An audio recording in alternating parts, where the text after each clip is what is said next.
Imagine being trapped in a building with hundreds of killers hunting you down. No backup, no escape. Would you survive? He thought it was just another mission until the doors locked and hell itself came alive inside. 6 hours, 20 floors, one chance to make it out alive. And every wrong step means instant death. When the lights go out, the real nightmare begins. And for these cops, there's no way back.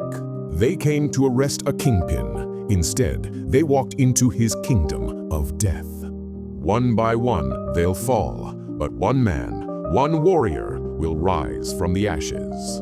The Raid, an Indonesian film, hit the screens and almost instantly claimed its spot on the list of the greatest action movies of all time. Today, we're breaking it down, beat by beat, so sit tight and let the story pull you in. Hey friends, welcome to my channel, Film Paradox. Let's dive right into the story. The film opens quietly with a young officer named Rama. In the stillness of dawn, he kneels in prayer inside his small room. A man of faith, a man of discipline. But this morning isn't ordinary. It's the beginning of something far bigger. As soon as his prayer ends, he grabs his gear and steps out. Today, he's joining a mission that could cost him everything. Rain pours down on the city. A police van cuts through the storm, headlights slicing the dark. Inside, armed officers sit in silence, faces tense. At the front sits Sergeant Jaka, their leader. His voice breaks the silence as he briefs the team. Their target? One of the most ruthless crime lords in the city, Tama. For over a decade, Tama has ruled untouchable, turning his 30-storied building into a fortress, crawling with killers, addicts, and thugs. His most feared enforcers, Maddog and Andi, have made him a legend of terror. But today, the police are coming for him. Meanwhile, inside that very building, Tama shows us exactly who he is. A man bound and beaten lies before him. Someone who betrayed him. With cold precision, he raises his revolver and executes them one by one. When the bullets run dry, he doesn't stop. He pulls out a hammer. The screams cut off in an instant. It's brutal, it's merciless, and it's a warning. This is the empire the police are about to walk into. Back outside, Sergeant Jaka lays out the plan. Just 20 elite officers against an army. Their mission? Move silently, floor by floor, and take Tama alive. Backup? None.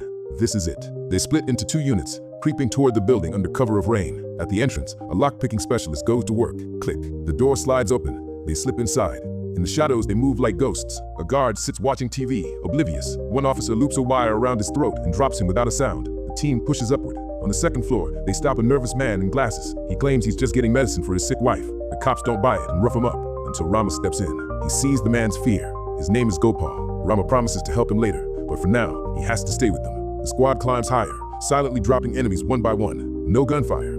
If a single shot is fired, the whole building will wake up. They move past the 3rd floor, the 4th, the 5th. On the 6th floor, they freeze. A child stares at them, wide-eyed, terrified. Jaka kneels, trying to calm him, but the boy bolts. He screams. Another boy hears and runs too, only to be gunned down by a panicked lieutenant. The surviving child races to an intercom. His words echo through the building. Cops! Cops are here! And just like that, the trap is sprung. Thomas smiles when he hears the news. Into the PA system, his voice booms across the building. Gentlemen, we have guests, uninvited. Let's welcome them properly. Lights cut out.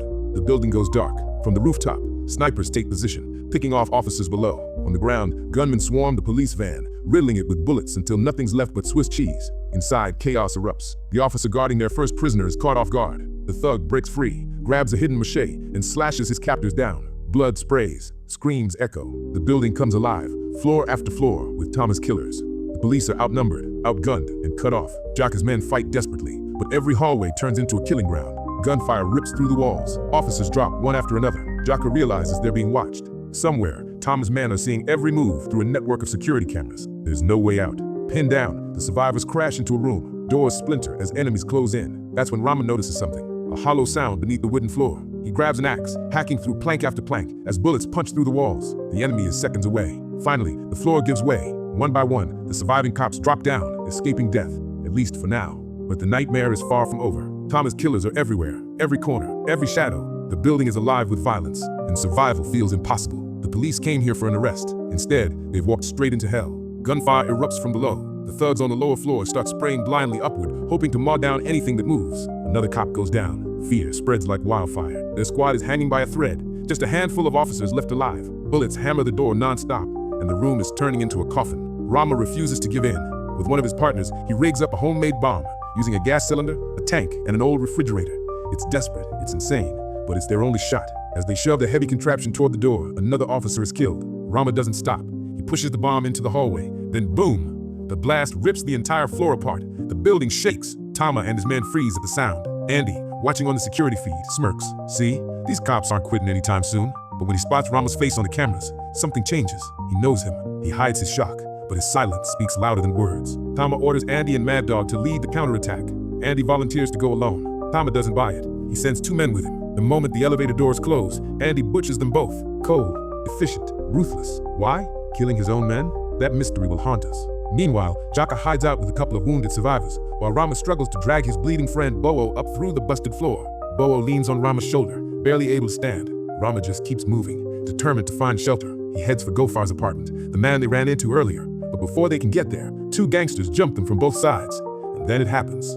The fight. Rama unleashes hell. His martial arts mastery turns the cramped hallway into a slaughterhouse. He disarms knives, flips bodies, and cuts down gang members one after another in the most raw, bone-snapping brawl you'll ever see. It's brutal, it's savage, and it feels terrifyingly real. By the time he's done, nearly 20 men are lying broken and lifeless on the floor. Rama staggers away, dragging Bowo towards safety. They reach Gofar's door. Rama begs him to open up. Gofar's sick wife pleads with him not to, but Rama won't stop knocking. The gang is closing in. Finally, Gofar caves and lets them in. Rama hides Bowo behind a false wall, crammed into a suffocatingly tight space. Seconds later, the gang bursts in. Gofar tries to stop them, but these guys don't listen. They tear the place apart. One of them, the leader, starts slashing at the wall with a sword. Inch by inch, the blade digs closer to Rama and Bowo. Then, slice. The sword pierces so close it cuts across Rama's cheek. Blood drips onto the blade. If they pull it out now, they'll know someone's inside. Time freezes. Rama's heart pounds. Then, by sheer luck, chaos erupts in another room. The gang rushes out, leaving the sword stuck in the wall. Rama wipes the blood clean, praying they didn't notice. He and Bowo barely breathe until the coast is clear. When it's finally safe, Rama emerges, face bleeding. He asks Gofar for a knife, anything sharp.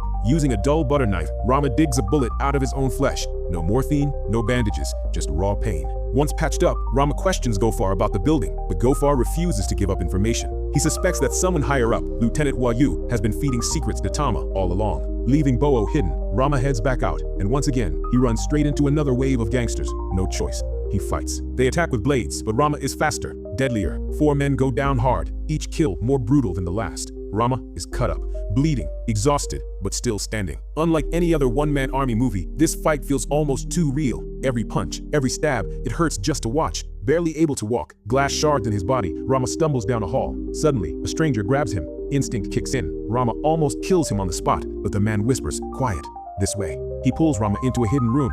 Elsewhere, Sergeant Jaka snaps. He blames Wayu for everything, for the trap, for the slaughter. He demands to know who authorized this mission without backup. Wayu stays silent. Jaka growls, "When we get out of here, you're going to prison first." That's when the door creaks. Maddog walks in. The fight we've been waiting for begins. Maddog disarms Jaka, drags him into a locked room. He drops the gun, smirks. "Guns are too easy. Pull the trigger, game over. I like to fight." He cracks his knuckles. Jaka squares up. The room explodes into chaos. Maddog is a beast. Small frame, yes, but the man is pure violence. He slams Jaka into walls. Bones crack, flesh tears. Jaka fights back hard, but he's outmatched. Maddog doesn't just beat him, he dismantles him. And when it's over, he twists his neck with one brutal snap.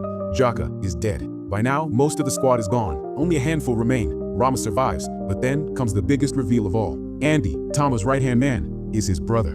6 years ago, Andi vanished. Rama thought he was dead. Turns out he didn't die. He crossed over into Tama's world, into crime, into power. Rama pleads with him. "Come home, Mom and Dad, they still wait for you." Andi shakes his head. "This is my world now. There's no way out. They'll never let me leave." Andi urges Rama to escape, strip off the uniform, run, live. But Rama refuses. "This uniform reminds me of my duty. I can't abandon it." He tells Andi to lay down until it's over. Andi watches his brother disappear down the hallway, torn between blood and loyalty. Then, he steps out, dragging Sergeant Jaka's body behind him like a prize. Maddog demands answers. Why bring back the wrong body? Andi just smirks. From a crack in the door, Rama sees it all. His brother, the betrayal, the danger, the truth. And the war inside that building is far from over. Bullets shred the walls. The cops are nearly wiped out. Only a few left breathing. Rama knows time's up. He growls, "We make a plan now. This is on Wayu. He dragged us here. We don't leave without him. We go straight for Tama. Weapons or not, they'll fight with whatever's left. 70 officers are dead. The only choice now is to fight until the last breath." Upstairs, Tama lounges in his control room, hidden behind stacks of cash and drugs. The question is, how do they reach him? Rana admits he doesn't know, but he knows this. If they don't act, they die. Meanwhile, Maddog delivers Jaka's body to Tama. Tama stares at it. He sneers. This isn't who I asked for. He asks Andi if any cops are still alive. Andi says no, nothing to hide. Tama isn't convinced. Show me your hands. He does. Clean. No blood. Tama leans in, smiling like a shark. 2 survivors? No. Make that 3. Before Andi can react, Tama slams him onto the table and drives a knife through his hand. He's seen everything on his secret cameras, every betrayal, every move. You think I wouldn't notice? After all these years, you still don't understand me. I don't care what he is to you, but I will enjoy watching your face when I kill him, or yours when I kill you. Down below, Rama, Wayu, and the old man slip into Tama's drug lab. A guard spots them and opens fire. Rama tackles him off a ledge and takes him out. The 3 of them storm in. Chaos explodes again. Fists, knives, bullets, wave after wave of gangsters pour in, but Rama cuts them down one by one, dragging them straight to hell. One nearly overpowers him until Wayu drives a blade into the man's back. The fight never stops. Bodies hit the floor. Blood streaks the walls. Still, Rama pushes forward. Through the screams, he hears something else. A voice, a cry. He looks up. Inside another room, Andi is tied to a chair, beaten bloody. Maddog steps in, unlocks the door, and freezes when he sees Rama. He unties Andi, wraps his hand with cloth. Then, like a predator, Maddog grins. He wants a fight. No guns, no tricks, hand to hand. Ready? Think about it. This guy's a psycho. He's about to take on 2 fighters at once. Meanwhile, Wayu reaches the tower's control room. A guard lunges at him, shot dead instantly. 2 more try to flee. He guns them down too. Inside, he levels his pistol at the operator. Hands up, he orders. Then, bang. He shoots him anyway. Instant double cross. He orders his men to tie up the survivors. He's clearing the way for his own escape. Back in the fight, Maddog is unstoppable. Rama and Andi hit him together, but he's like rubber, bouncing back, stronger every time. He's a machine, a monster. Blow after blow, he keeps hammering them, breaking them down piece by piece. The fight is long, vicious, primal. Finally, Maddog has Rama in a chokehold, twisting his neck for the kill. Andi can't watch. He grabs a shattered fluorescent tube from the floor and drives it deep into Maddog's neck. Even mortally wounded, Maddog thrashes like a demon, clawing, striking, refusing to die. He's a zombie in human form. But slowly, his strength fades. Rama surges up, his last ounce of power igniting. Together, he and Andi slam Maddog down and finish him with a broken fluorescent tube light. At last, the beast stops moving. They drag themselves forward. The hallways are quiet now, too quiet. They reach the stairs and see Wayu, gun in hand, forcing Tama down the steps. Rama asks where his partner is. Dead. Wayu smirks. Rama realizes the truth. Wayu plans to hand him over alone for a promotion, a medal, everything. But Wayu laughs. You think you're smart? I knew you were coming. Every senior inspector in this building is mine. I'll walk free. You'll be dead before sunrise. The words crush him. Wayu's face twists. If I die, we all die, he snarls and puts the gun to his own head. He pulls the trigger. Nothing. Empty chamber. Fate's final joke. Tama's reign ends right there. Wayu collapses. The loudspeakers crackle to life. Mission complete. Everyone go home. Rama, Andi, and the wounded survivors walk out of the building, battered, bleeding, but alive. And don't forget, subscribe for more epic movie recaps where every story hits harder than the last. This was Film Paradox, where cinema comes alive again.